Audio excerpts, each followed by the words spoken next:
Being a physician is one of the most rewarding careers out there today, but it's actually one of the hardest jobs anybody can go under and requires years upon years of educational training. The pandemic has actually brought a lot of awareness to our frontline healthcare workers, and students everywhere are now looking at going to med school. So join me as I talk with Dr. Rachel Kinsella, an anesthesiologist from Atlanta, Georgia, and you can decide if you have what it takes to be a doctor too.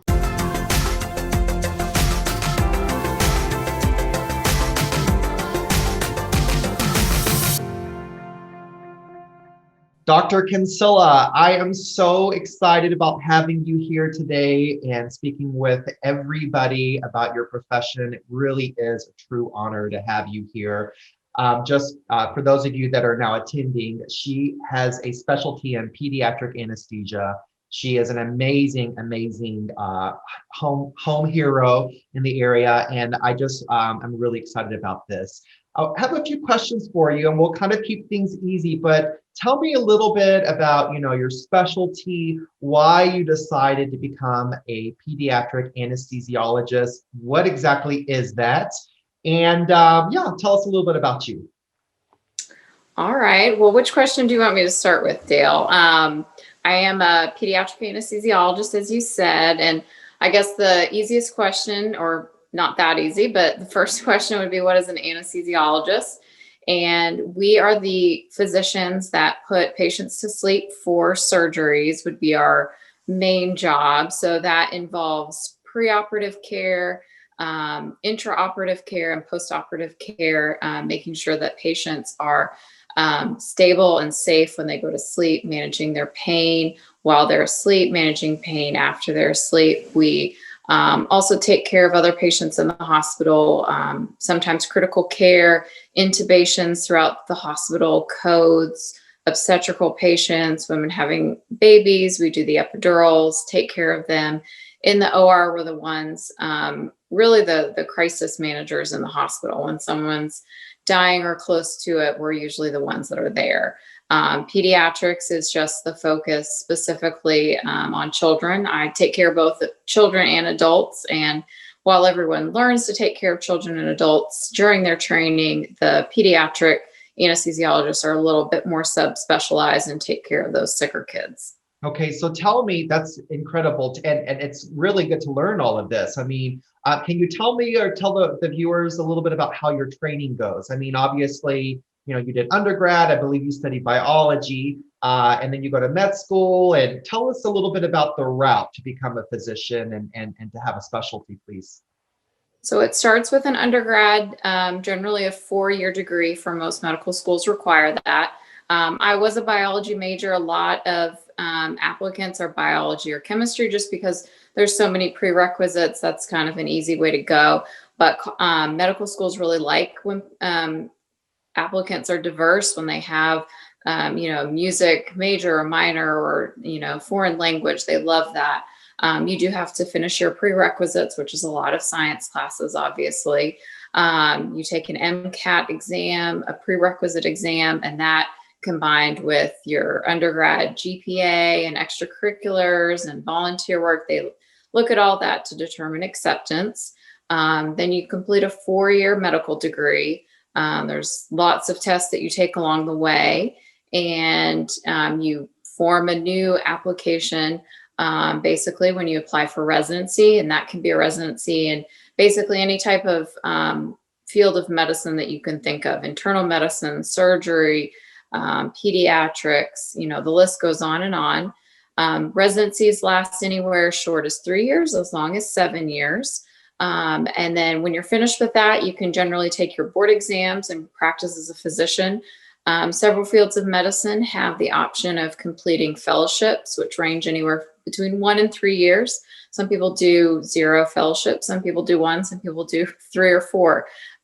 So really the earliest you can get out and start practicing medicine is probably at the age of 29, unless you're Doogie Howser. Oh my gosh. No kidding. And by the way, go Wildcats. You did study at the University of Kentucky, which is awesome. That was the state that I was born in, as a matter of fact. So Kentucky is very near and dear to my heart. So give us, how many hours, I'm not hours, how many years did you spend, in studying to be able to do what you're doing?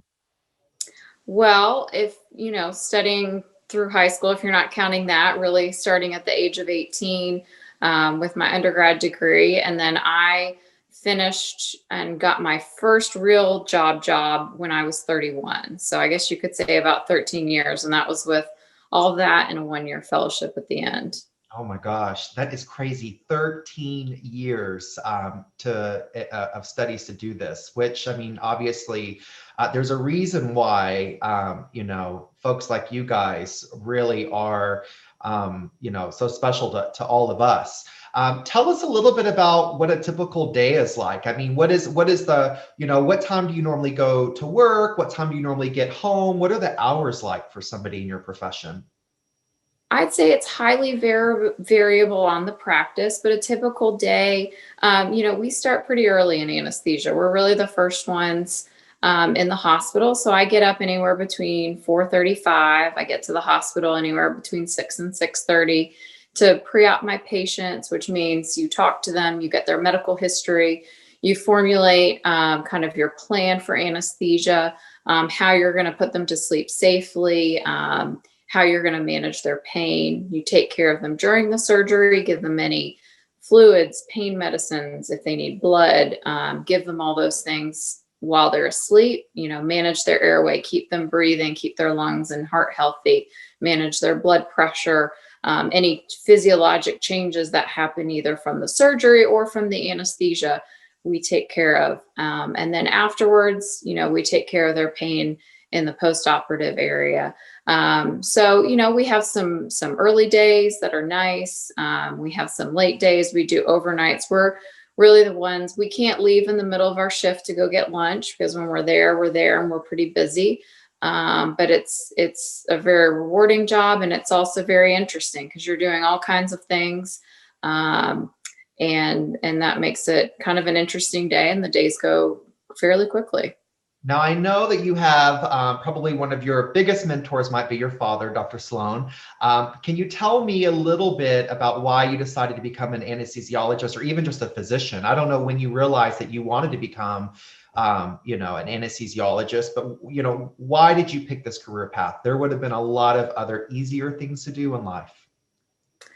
Well, I think I was interested in medicine from seeing my father. He's a surgeon and he really cares about his patients. He's very good at what he does.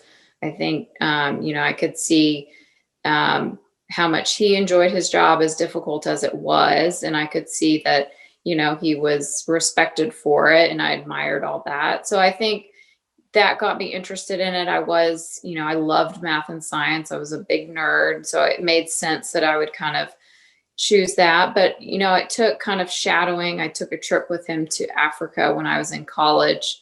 And I saw kind of all the procedures that the physicians were doing, and really taking care of the pain of some of these patients. And, I thought it was very interesting, and I thought it was intellectually very challenging. And I did kind of want that challenge, that educational challenge for myself. I thought I might regret if I didn't do it.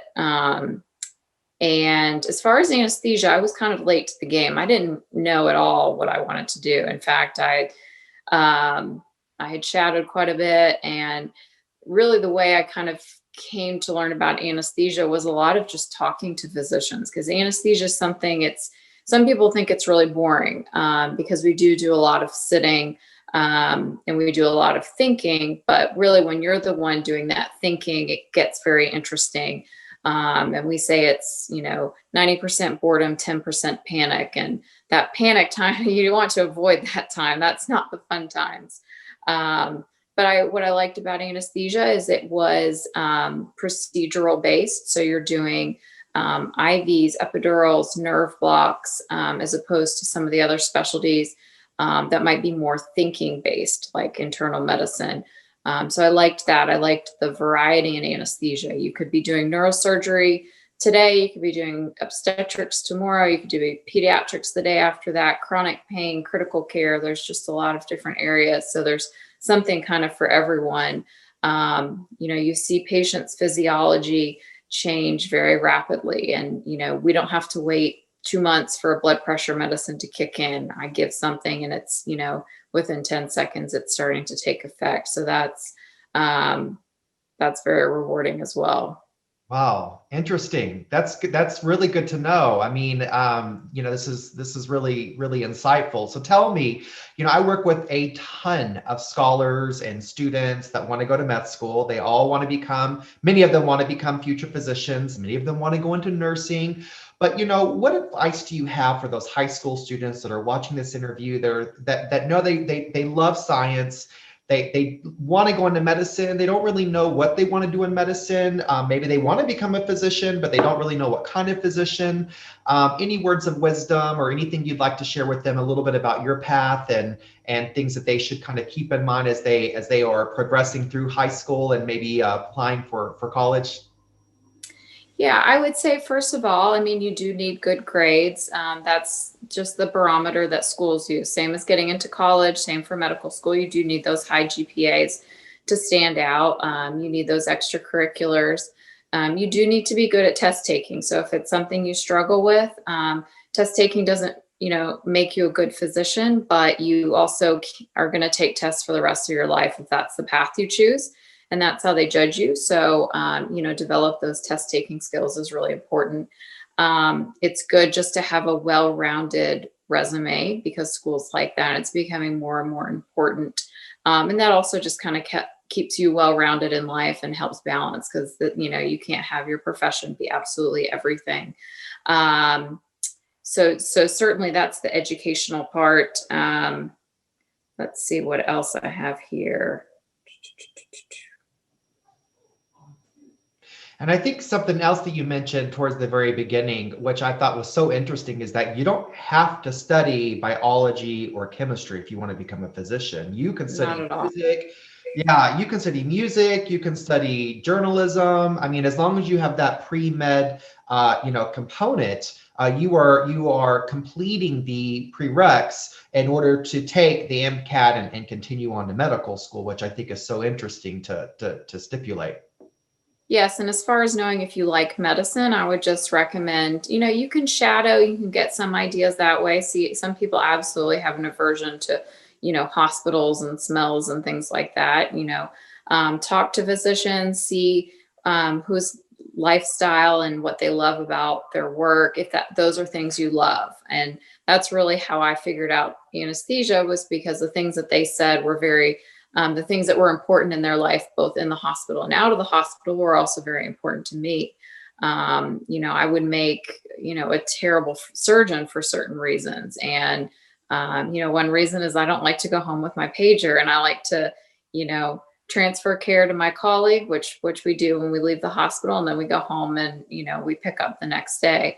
So just finding out those things about different branches of medicine can really help determine if it's something you love. And then the last thing I always tell people about medicine is, don't let money be your primary motivation, because there's a lot better ways to make money. You spend, all of your 20s working towards this. It's a lot of loans and debt and loss of income in your 20s.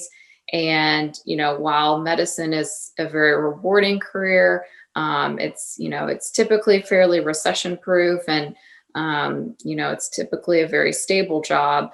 You're not going to be a millionaire by being a physician. So if you want to be a millionaire, go into business.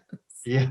And you also have a lot you have to cover in insurance and all that kind of stuff too. Yes. Well, Dr. Kinsella, I just want to thank you so much for being present and setting aside a time during a really busy time of the year. I mean, we are all in a pandemic right now. And so you taking this time to really speak and inspire the viewers has really been helpful. And I want to wish you the best of luck with your new baby on the way as well. It Thank really you. has been a pleasure and an honor to have you here today. Thank you so much. And for those of you that are watching the webinar or watching this interview, make sure that you do visit accesscollegeamerica.org to prepare, apply, and achieve. Thank you.